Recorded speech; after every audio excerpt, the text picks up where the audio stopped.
Hi everyone, welcome back to my channel. मैं हूँ Shivani. I know आप लोगों को मुझसे शिकायत है, कुछ लोगों के कमेंट्स भी आ रहे थे कि मैं इतने टाइम से कहाँ गायब थी। तो देखिए, थोड़ा अच्छा सा रीज़न है, तो गुस्सा मत होइएगा, बुरा मत मानिएगा। I am back now. और अच्छा रीज़न ये है कि हमने रिसेंटली एक नया घर परचेज़ किया है एंड खुद के रहने के लिए किया है, और उससे रिलेटेड मैंने वीडियो भी डाला है मेरे चैनल पे और दूसरे वाले व्लॉग वाले पे, पॉजिटिव रियलिटी पे, तो आप वहाँ जाके चेक कर सकते हैं। और मेरी लाइफ से और आप जुड़ना चाहते हैं तो डेफ़िनेटली वो चैनल आप सब्सक्राइब कर लीजिए। और कुछ लोगों को तो पता चल ही गया था क्योंकि इंस्टाग्राम पे मैंने स्टोरी शेयर करी थी, तो वहाँ से भी आपको चीज़ें पता लगती रहेंगी। तो अगर आप मेरे साथ और ज़्यादा जुड़ना चाहते हैं तो मेरा व्लॉग चैनल एंड इंस्टाग्राम पे आप मुझे फॉलो कर सकते हैं। डिस्क्रिप्शन बॉक्स में आपको लिंक दोनों के ही मिल जाएंगे। अब आते हैं आज की वीडियो पे। तो आज की वीडियो है कमेंट चर्चा की। ये एक ऐसी सीरीज़ है जिसमें मैं आप लोगों के कमेंट्स को पिक करके उस पर आपको रिप्लाई देती हूँ। मेरे पास आज बहुत सारे कमेंट हैं जो कि लास्ट कमेंट चर्चा की वीडियो से मैंने लिए हुए हैं। तो जल्दी से बिना किसी देरी के एक एक करके शुरुआत करते हैं आज के वीडियो की। पहला क्वेश्चन है मेरे पास, कॉन्डोम नहीं यूज़ करना तो कॉपर टी भी यूज़ कर सकते हैं। अच्छा, ये एक्चुअली एक कमेंट आया था जिसमें कि उन्होंने प्रोटेक्शन के बारे में पूछा था कि कॉन्डोम अगर वो नहीं यूज़ करना चाहते हैं तो वो क्या यूज़ कर सकते हैं, जिस पे मैंने उनको कुछ सजेस्ट किया था। एंड एक उस पर कॉमेंट ये आया था कि आप कॉपर टी यूज़ कर सकते हैं। तो मैं उनको बता दूं और बाकी लोगों को भी मैं बता दूं कि देखिए, अगर आपका अभी तक बेबी नहीं हुआ है तो आप कॉपर टी, या जैसे आज की लैंग्वेज में उसे बोलते हैं आईयूडी, आप आईयूडी नहीं लगवा सकते हैं अगर आपके बेबी नहीं हुआ है। तो मोस्टली गायनेक मना ही आपको करेंगे अगर आप उनके पास जाएंगे तो, क्योंकि आपका वजाइना वॉल्स बहुत ज़्यादा अभी मतलब ज़्यादा स्ट्रेच नहीं होते हैं तो प्रॉब्लम होती है। इसके साथ दूसरी चीज़ ये भी कि अगर आपका बेबी नॉर्मल डिलीवरी से हुआ है तब तो आपको प्रॉपर लग जाएगा ये।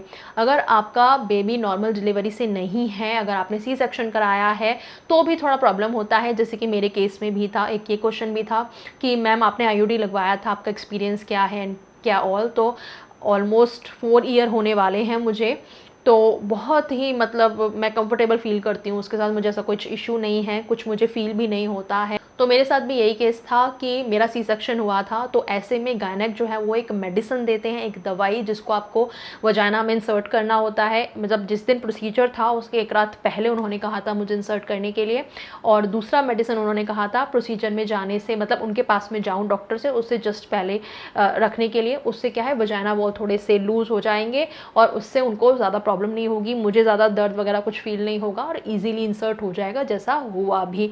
तो अगर जिनका फर्स्ट बेबी अभी तक नहीं हुआ है वो लोग आईयूडी नहीं लगवा सकते। उसके अलावा दूसरे मेथड हैं जैसे कि रेगुलर कॉन्ट्रासेप्टिव पिल होती हैं, वो आप यूज़ कर सकते हैं। इसके अलावा कैलेंडर मेथड, जैसे काउंट करना सेफ डेज, उस तरीके से बहुत से लोग ट्राई करते हैं। पुल आउट मेथड लोग ट्राई करते हैं कि मतलब जब डिस्चार्ज होने वाला है बॉय का उससे जस्ट पहले वो पुल आउट कर ले।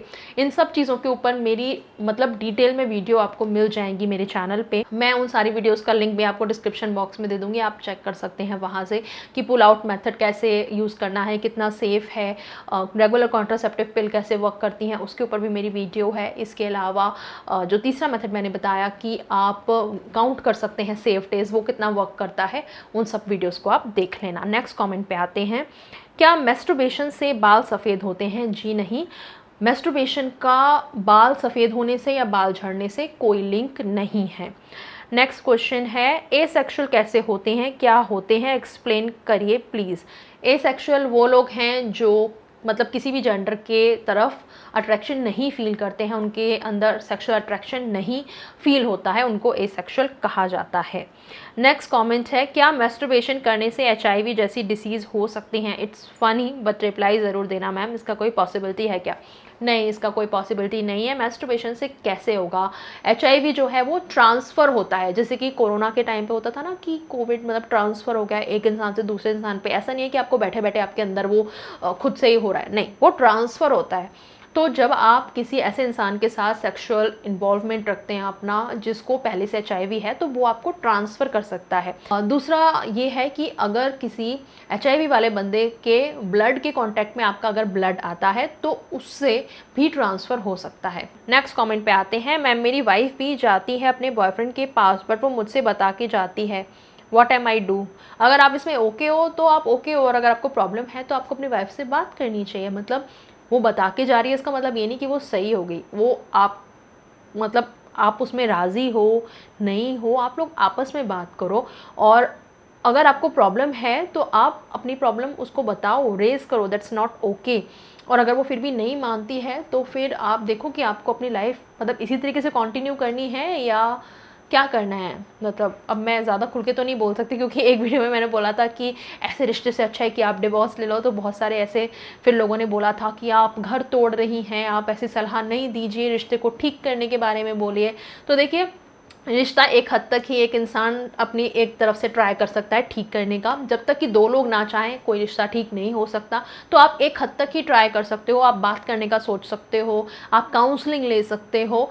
लेकिन एक पॉइंट ऐसा आता है कि दूसरा इंसान अपनी तरफ से ट्राई कर ही नहीं रहा, उसको इंटरेस्ट ही नहीं है, उसको अपनी तरफ से कुछ इनपुट देने ही नहीं है, तो फिर तो मतलब क्या ऑप्शन रह जाता है। तो आप देखिए कि आप किस तरीके से सिचुएशन को हैंडल कर सकते हैं। नेक्स्ट कमेंट पे आते हैं। नेक्स्ट कमेंट है, प्रपोज करते वक्त किस कर सकते हैं या नहीं।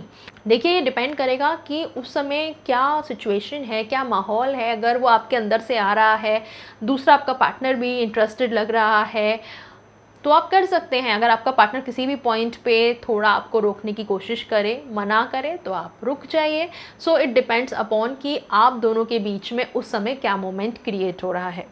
नेक्स्ट कमेंट पे आते हैं। Hi Shivani, I want to ask you, working wife और वर्किंग लेडीज़ के लिए रोमांस और सेक्सुअल इंटीमेसी को कैसे एक्टिव रखा जाए, और बच्चा होने के बाद बोथ जेंडर में सेक्सुअल डिज़ायर क्यों ख़त्म होने लगता है।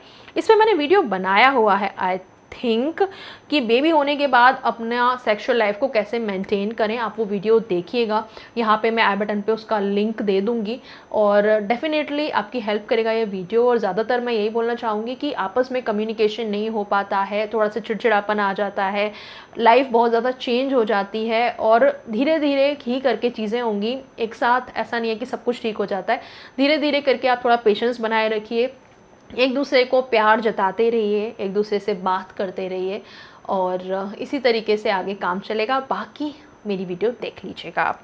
नेक्स्ट कमेंट है, इन लॉज के सामने लड़की कैसे कपड़े पहने। देखिए, ये डिपेंड करता है टोटली कि आपके इन लॉज किस ख्यालात के हैं और वो क्या चाहते हैं।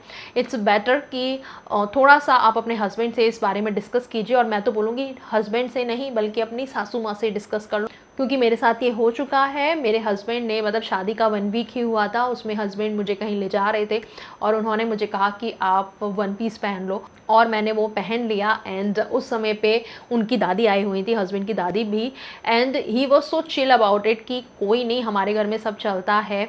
एंड मैंने भी पहन लिया, मैंने कहा ठीक है अगर ये बोल रहे हैं तो, क्योंकि मैं तो तब इतना किसी को नहीं जानती थी। एंड डेफिनेटली मेरे जो सासू माँ हैं, मेरे ससुर जी हैं, उनको कभी कोई प्रॉब्लम नहीं हुई कि मैंने क्या पहना है या क्या नहीं। लेकिन मेरे हस्बैंड की दादी, सोचिए मतलब कितना उनका एज रहा होगा, तो जब मैंने वो पहना, वो फ्रॉक स्टाइल में था, थोड़ा 1 पीस एंड नीज तक था वो, मतलब बहुत ही शॉर्ट भी नहीं पहना था। तो उन्होंने मुझे बोला कि बेटा इसके नीचे पजामी नहीं पहनी आपने। उनको लगा कि मैंने कोई सूट पहना है और मैं नीचे का बॉटम पहनना भूल गई हूँ। तो अब मैं ऐसे देखूँ, मैंने कहा नहीं ये इसके नीचे पहनते नहीं है, एक्चुअली ऐसी ड्रेस है। तो इन्होंने हंस दिया कि अच्छा अच्छा ठीक है, आजकल के बच्चे, आजकल के नए नए ऐसे कपड़े।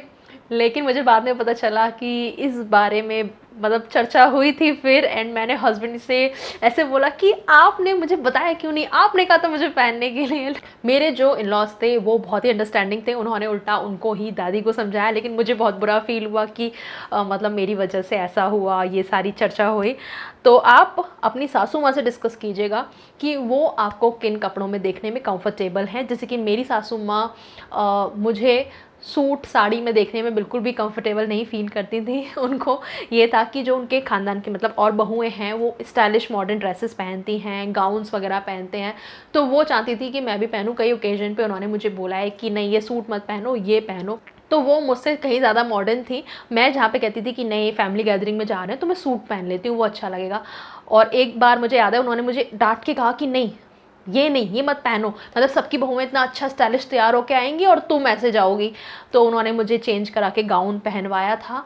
तो सासू माँ के साथ बॉन्डिंग बना लो, वो जैसे बोले वैसा करो। नेक्स्ट कमेंट पे आते हैं, मैडम मेरा क्वेश्चन है, मुझे वाइग्रा खाने के बाद इरेक्शन नहीं आता, नॉर्मली इरेक्शन अच्छा होता है, मुझे भी वाइग्रा क्यों काम नहीं कर रही? अगर आपको नॉर्मली इरेक्शन अच्छा है तो आप वाइग्रा क्यों ले रहे हो? मतलब ये फालतू का चस्का नहीं लगाओ तो ज़्यादा ही अच्छा है। जिन लोगों को जेन्युइनली प्रॉब्लम है, मेडिकली प्रॉब्लम है, उनको हेल्प करने के लिए होता है, और आपको खुद से भी ये नहीं लेनी चाहिए। अगर आपके डॉक्टर प्रिस्क्राइब करते हैं, कितने mg की करते हैं, क्या करते हैं, उनके अकॉर्डिंग आपको लेनी चाहिए। तो अगर आपका नॉर्मली सब ठीक चल रहा है तो क्या ज़रूरत है इसे लेने की, इसके साइड इफ़ेक्ट्स भी हैं, ठीक है। तो अगर नॉर्मली सब ठीक है तो ना लीजिए। नेक्स्ट कमेंट, और कोई भी नहीं है। आज की वीडियो के लिए इतने ही कमेंट्स मैंने पिक करे थे, और ये मैंने ना बहुत ही शुरुआत में ही कर लिए थे वीडियो पोस्ट करने के बाद ही। और इस बीच में जब मेरी वीडियोस नहीं आई हैं, हो सकता है आप लोगों ने बहुत सारे कमेंट्स करे हों, कुछ का मैंने रिप्लाई करने की वही कोशिश करी है कमेंट सेक्शन में। एंड आपका कोई सवाल है जो रह गया है पिक करने के लिए, जेन्युइन क्वेश्चन है आपका, आप मुझसे पूछना चाहते हैं, तो इस वीडियो के नीचे कमेंट सेक्शन में पूछ लीजिएगा। और मेरी वीडियो अच्छी लगी हो तो लाइक कीजिएगा, और जैसा मैंने आपको पहले भी बोला था, मेरा व्लॉग चैनल एंड मेरा इंस्टाग्राम दोनों को आप फॉलो कर लीजिएगा। अभी मैं चलती हूँ, मिलूंगी आपसे अगले वीडियो में एक नए टॉपिक के साथ। तब तक के लिए बाय, टेक केयर।